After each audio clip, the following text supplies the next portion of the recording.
Somewhere past the last mountains at the edge of the world, the Book of Enoch describes a garden that never froze, a wall of ice around it, a single tree at its center, and people, ordinary people taken from the world before they could die, still walking its paths.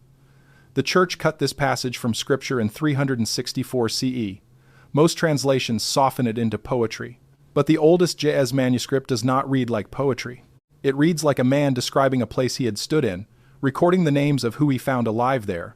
And before we go further, I need to pause for a second, because what I'm about to tell you gets significantly darker.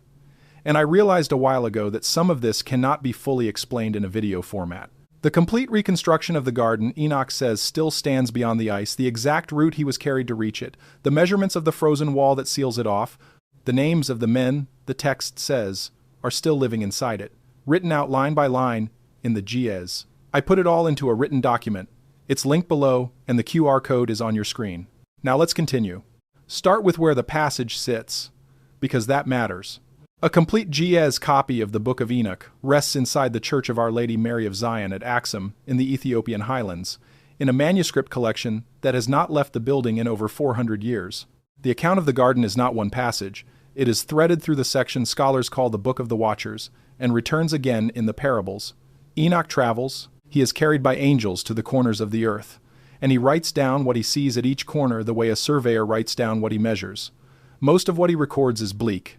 Mountains of fire, a pit for the fallen, a valley of the accursed.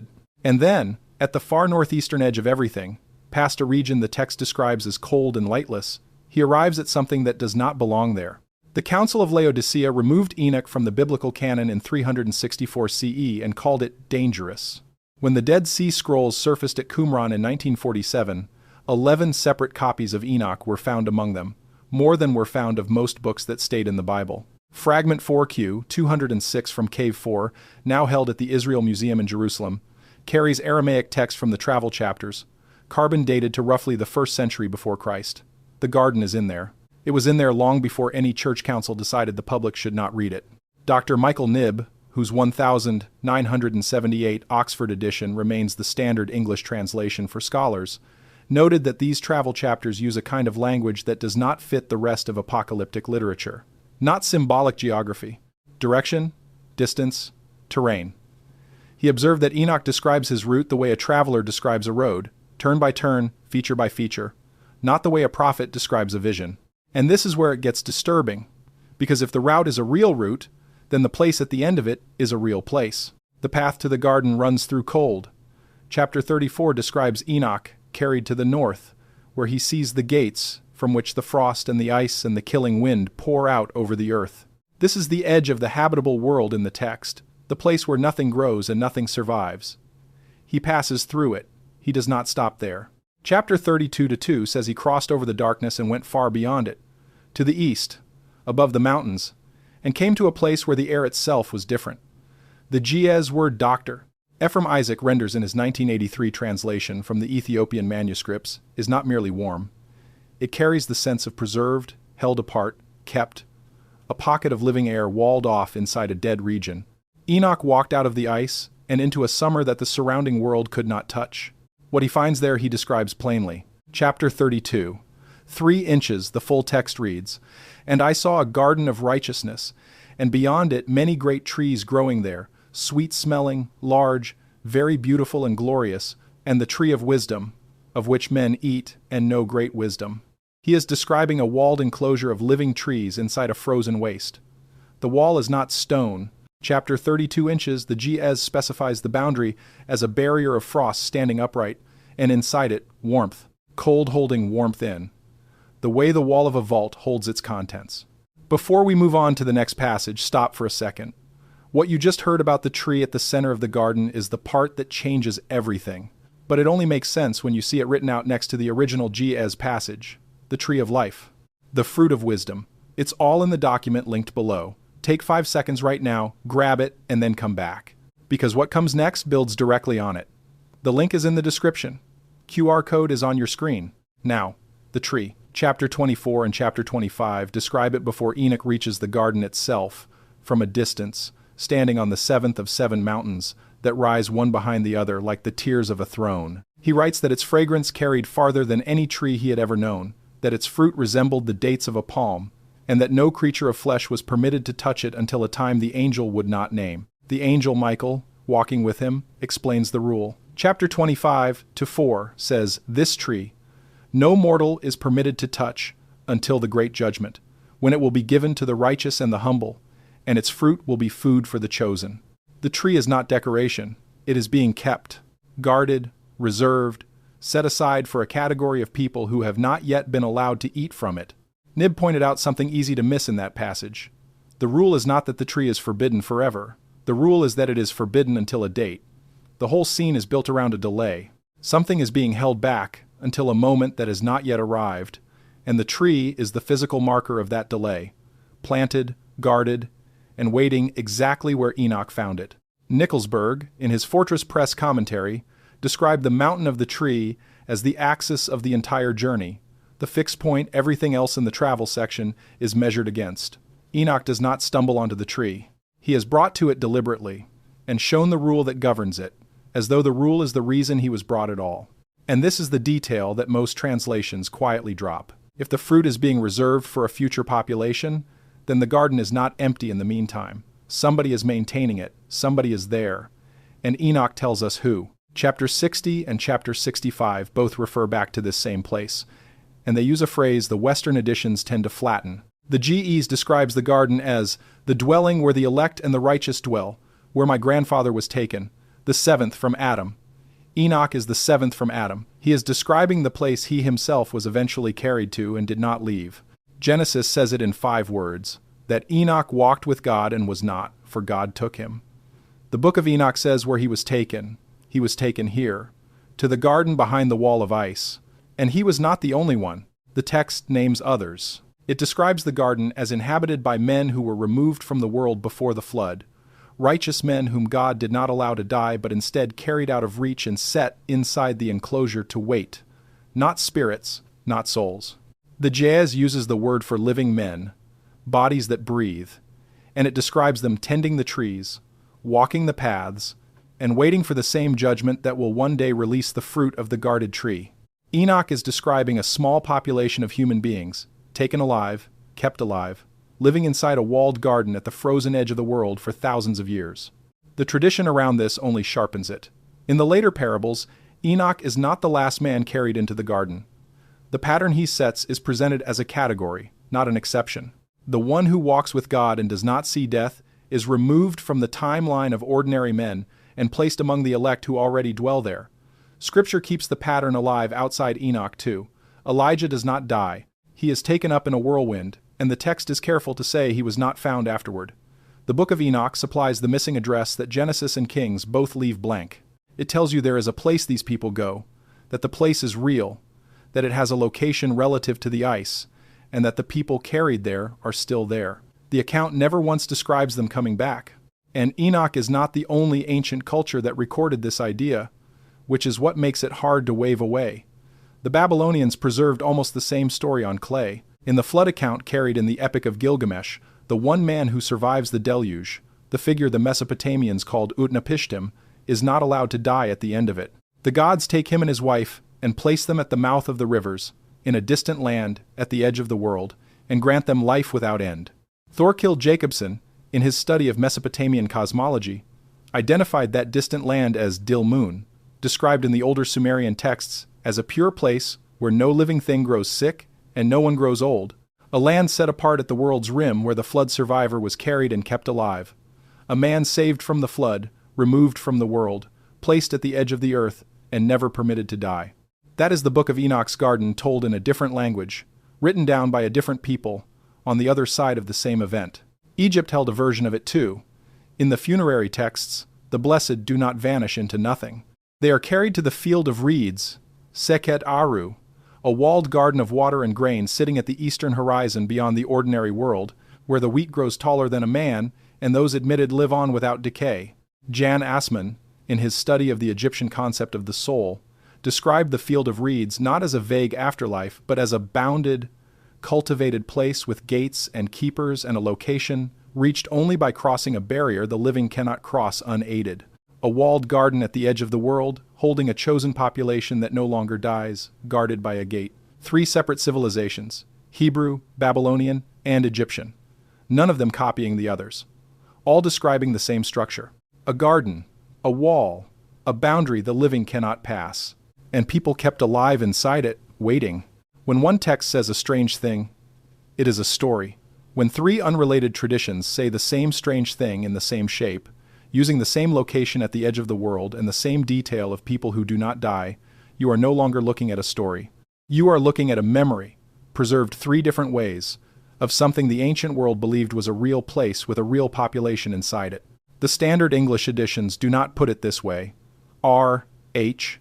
Charles, whose 1906 translation most people still quote, rendered the inhabitants of the garden as the spirits of the righteous, past tense, dead, waiting in a spiritual holding place.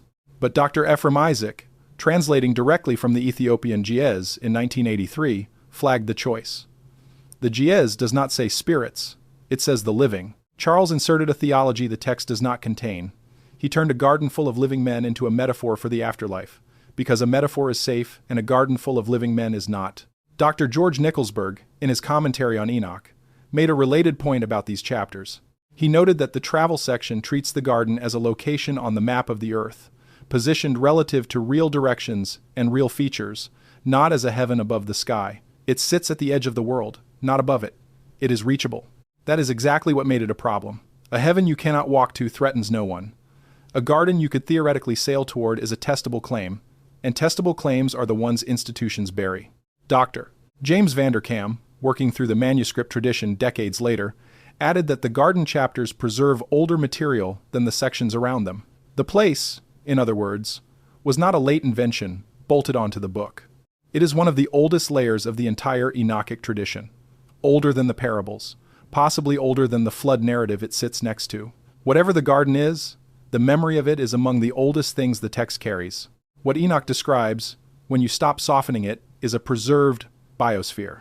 A warm, living enclosure sealed off inside a lethal cold region, walled by ice, centered on a single protected tree, maintained by a population of human beings who were removed from ordinary human history and never returned to it. And the strange thing is how closely the shape of that claim matches something the modern world only recently learned it could build. In 2008, on the island of Spitsbergen, roughly 800 miles from the North Pole, a vault was cut into the side of a frozen mountain. It is called the Svalbard Global Seed Vault. Its entire purpose is to keep living things alive through catastrophe. Hundreds of millions of seeds, the genetic material of nearly every food crop on Earth, sealed behind blast doors inside permafrost that keeps them viable for centuries without power. The cold is not the threat, the cold is the lock. Engineers chose the coldest, most remote place they could reach precisely because that is where living things keep the longest. A living archive, walled by ice, at the frozen edge of the inhabited world, kept for a future generation that has not arrived yet. Enoch described the concept, in almost the same terms, more than 2,000 years before anyone poured the first door. And it is not the only one. Beneath the permafrost of the Norwegian Arctic sits a second vault, this one holding not seeds but the world's data, spooled onto film rated to survive 1,000 years in the cold. Deep under a mountain in the same region, a global archive stores the records humanity most wants to outlast it. The instinct is identical every time. When people build something meant to survive the end of the world and reach a future they will never see, they carry it north, and they bury it in ice. Enoch wrote down that instinct as an accomplished fact thousands of years before the first modern engineer acted on it. And it is not only storage. Cryobiologists now keep human tissue, whole organs in early trials, and viable cells frozen for decades, and revive them intact. The principle they work from is the one the garden runs on. Cold does not only kill, held at the right threshold, cold suspends. It stops the clock. A body kept cold enough, in the right conditions, does not age on the same timeline as a body in the warm world. Enoch describes men who were placed at the frozen edge of the earth and did not die across thousands of years. He had no word for suspended animation. He had no laboratory. He described the result and left the mechanism for someone else to name. Then there is the tree at the center. And here the parallel gets sharper.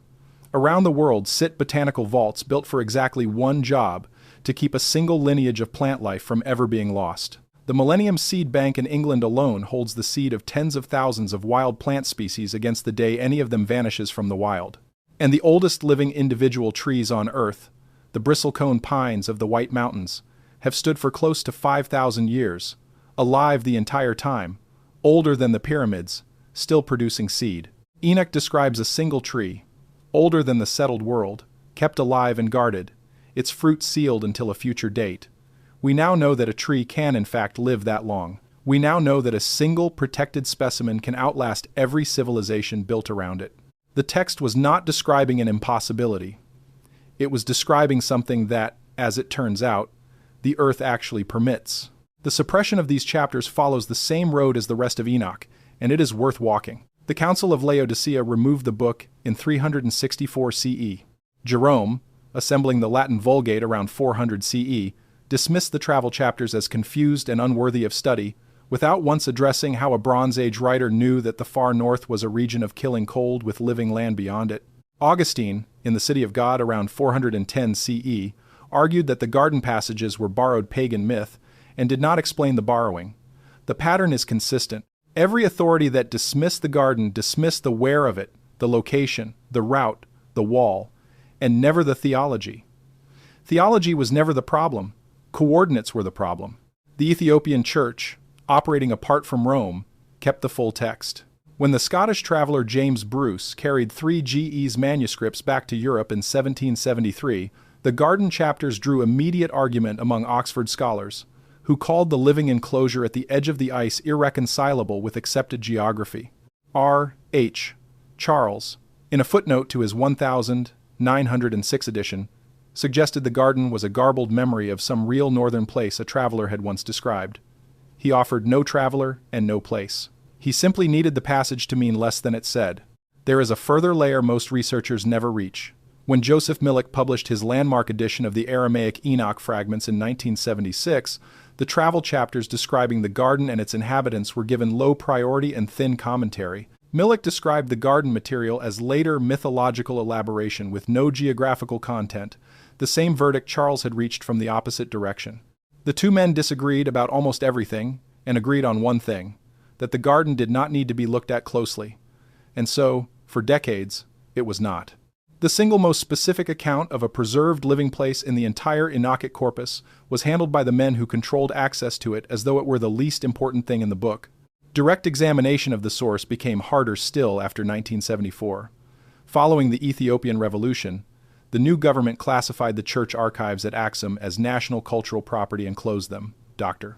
James Vanderkam of Notre Dame, among the foremost living authorities on Enoch, is one of several scholars who have noted that certain passages in the Ge'ez manuscript tradition are known only through secondary references and have not been available for direct study in over 50 years. The version of the garden chapters that most closely describes the living inhabitants is, according to that tradition, among the passages that Western scholarship has never been permitted to photograph in full. What we work from in English is a copy of a copy, edited by men who had already decided what it was allowed to mean. And here is where it stops being only ancient. The polar regions Enoch places his garden beyond are the same regions the modern world keeps quietly mapping and then classifying. Ice-penetrating radar surveys flown over the Antarctic interior in recent years have returned readings of liquid water and stable, sealed environments hundreds of feet beneath solid ice, cut off from the surface for spans of time measured in the hundreds of thousands of years. When teams drilled down into one of those buried lakes, Lake Vostok, sealed under more than 2 miles of ice, the samples they pulled up carried genetic traces of living things that had no match in any known catalog, organisms sealed away from the surface world so long that they had become something the surface no longer had a name for. A living population, walled off by ice, kept in isolation across an unimaginable stretch of time, still alive when the drill finally reached it. That is not the garden. But it is the shape of the garden, found exactly where the text said to look, in the coldest sealed places on Earth, and every one of those results now sits behind the same wall of restricted access and delayed publication that the manuscripts themselves sit behind. Now, let me be clear about what I am and am not saying. I am not telling you there is a heated garden behind a literal wall of ice near the North Pole, with immortal men from before the flood tending an apple tree. The Book of Enoch is not a satellite photograph, but when you strip the fear out of the reading and take the text at its plain word, what it describes is a preserved living enclosure, sealed by cold, centered on a single guarded organism, holding life in suspension for a future that has not yet come. And that specific concept, which sounded like pure fantasy for most of human history, is now something the modern world has actually built into the side of an Arctic mountain and filled with living material meant to outlast us. Enoch had no vault, no cryobiology, no permafrost engineering, no seed bank. He should not be able to describe a cold-sealed living archive at the edge of the world reserved for a later generation. He describes it anyway, in Ge'ez and in Aramaic, in fragments recovered at Qumran, and in a manuscript locked inside a church at Axum, saying what it has said for more than 2,000 years. Either it is a symbol so precise that it accidentally predicted a piece of 21st century engineering, or Enoch was shown a real place, and he wrote it down the way you would write down the address of somewhere you had been. What lingers, once you have read it in the older text rather than the edited one, is how ordinary Enoch's tone stays the whole way through. He does not marvel. He does not preach. He walks past the gates of the killing cold, crosses a darkness the surrounding world cannot survive, and steps into a warm garden full of living men, and he writes it down the way you would note the layout of a building you were shown once and told to remember. He records the wall. He records the tree and the rule that governs it. He records that the people there were taken before the flood and are living still. And then he leaves, and the account closes the gate behind him, and every source that has handled the passage since has spent its energy trying to make those plain sentences mean something less alarming than what they say. The men who translated it needed it to be a symbol. The councils that removed it needed it to be nothing at all. But the text never once behaves like a symbol. It behaves like a report. The tree still stands at the center of the account. The wall of frost still surrounds it in the text. The men Enoch names are still listed as living, still waiting, still tending the paths on the far side of the ice. The fragment sits under glass in Jerusalem. The full manuscript sits behind stone and government seal at Axum. The seed vault sits open and operating on Spitsbergen, doing in steel and permafrost the exact thing the garden was said to do in frost and living wood. And in a book the church removed from Scripture 17 centuries ago, a man named Enoch stands past the last of the ice, inside a garden that should not exist, writing down the names of the people he found still alive in it, telling us that the gate has not yet been opened, that they are still there, and that they are waiting for the day it finally is. The story does not end with a monster or a final warning. It ends with a garden that was never destroyed, a tree that was never cut down, and a small band of people who were carried out of the reach of death and told to wait, and who, by the oldest words we still have, are waiting there still.